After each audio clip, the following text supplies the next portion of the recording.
Hey, welcome back to Always Learning. What are we doing today? Today we're going to build a router sled, basically to help plane down. This slab is kind of cupped on this side, and the other side is kind of cupped this way. So we're basically building a router sled. We're going to put the router in here, that it'll fit in here, and it'll basically slide back and forth to level this off.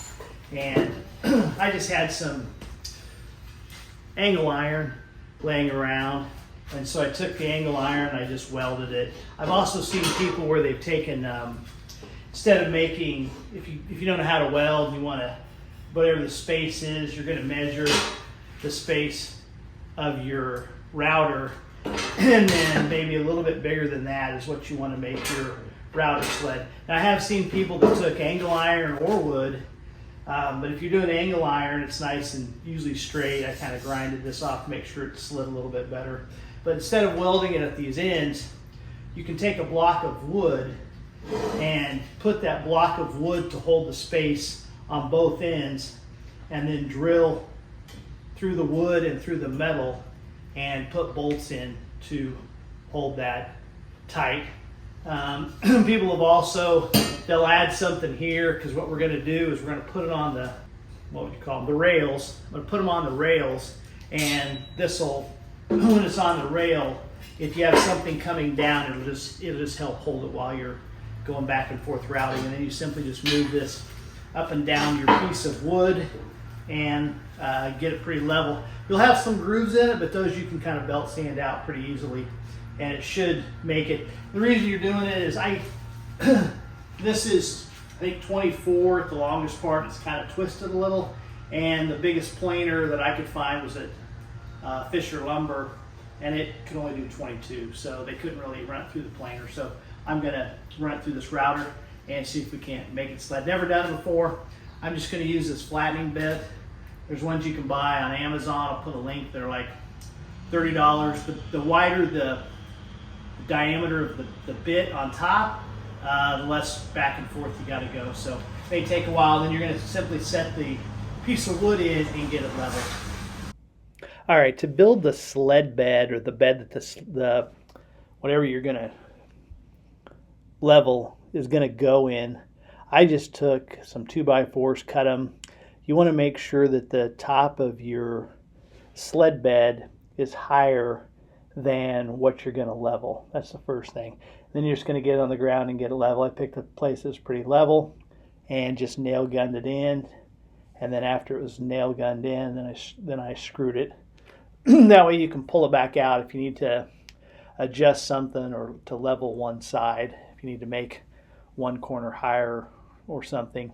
Some people will actually put the bed on a piece of plywood or another material, and then they can set that on the table and then actually raise those sides a little bit if they need to. But like I said, I'm doing it one time, so I just did what was ever the simple and the fastest. Then I'm gonna take them apart, put it in the attic, and use them for some other project. But this is how I made it, and like I said, I just wanted it taller than the actual slab that I was going to do. All right, so I got the rails. There's the router sled. It's fairly level on this floor. And then I'll put the slab in the box between the rails and get it so where it's level. I'm gonna practice on the back side. Here's what the front side looks like currently. And it looks good. It's just that it kind of cupped. And so when you go to set a laptop or whatever on there, it kind of rocks. So I'm like, if it's going to be there for the next 20 years, I might as well get it right. So thought I could live with it, but I can't. All right, so it rocked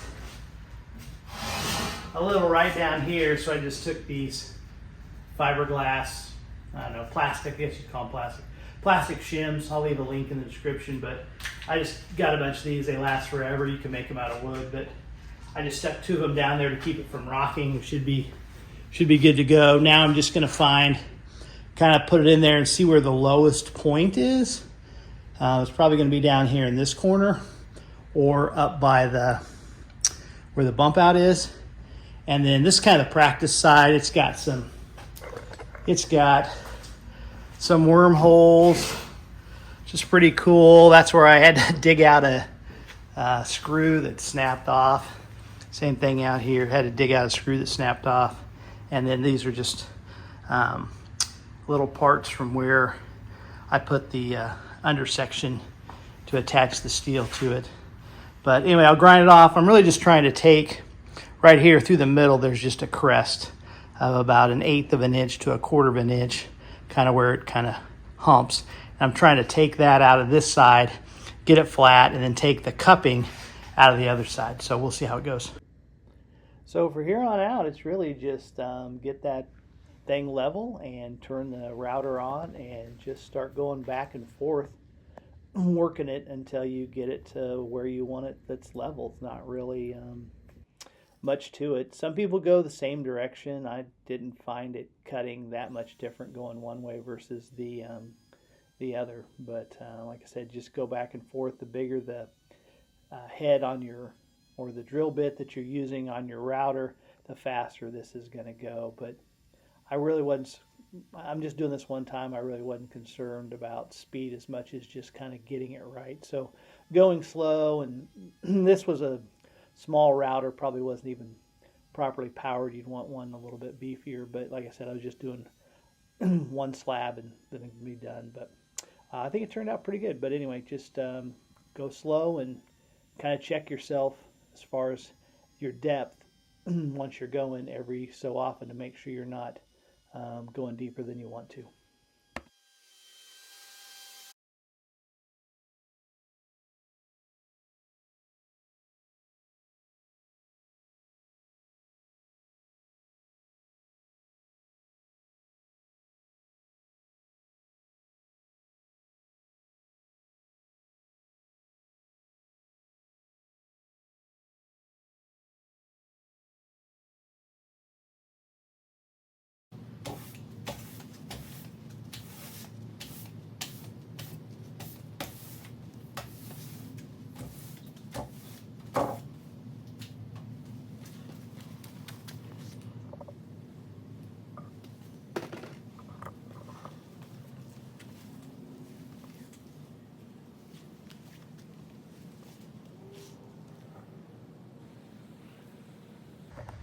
So you're going to want to kind of, I just ran a level across there and kind of eyeballed it.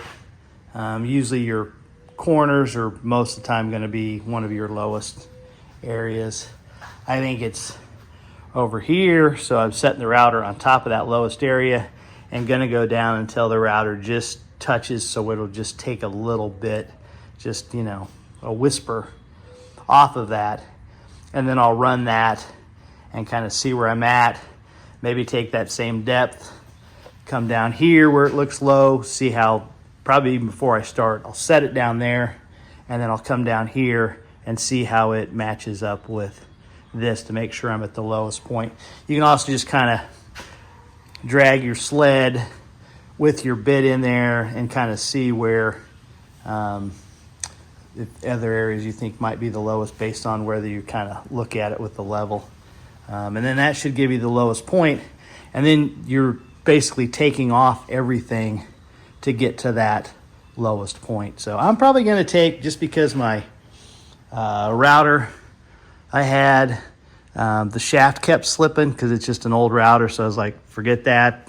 I ended up probably taking a 1/2 inch off the other side, maybe a quarter, not a 1/2 inch, probably a extra 1/4 inch, probably a 1/2 inch total, because that router was slipping. So you want to make sure it's locked in, you have a good one. But anyway, I got this little guy because I thought I'd use him more in the future, and I'm only hopefully doing one slab. So that's kind of why I went with the smaller one. It's probably not built for this, but I figured one slab, and if I took some breaks, wouldn't burn the motor up.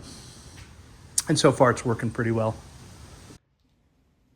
All right, here is the final product. I put a coat of poly on it, actually a couple of them, and I'm just showing you here how level it is when it's done. I just got a piece of metal here, just showing you that there's no gap now, how it's going to lay flat. So I'm pretty happy with it. Turned out better than I thought. I actually took off a little more than I probably wanted to, but That's okay. It was pretty thick to begin with, and then I just put a coat of poly on it and attached it back to the metal base that I'd made, and she's good to go. So anyway, thanks for watching. It was a pretty easy project to do. I'd recommend you do it if you need it. Just get a router and make a little sled and make some rails and crank it out. Take care.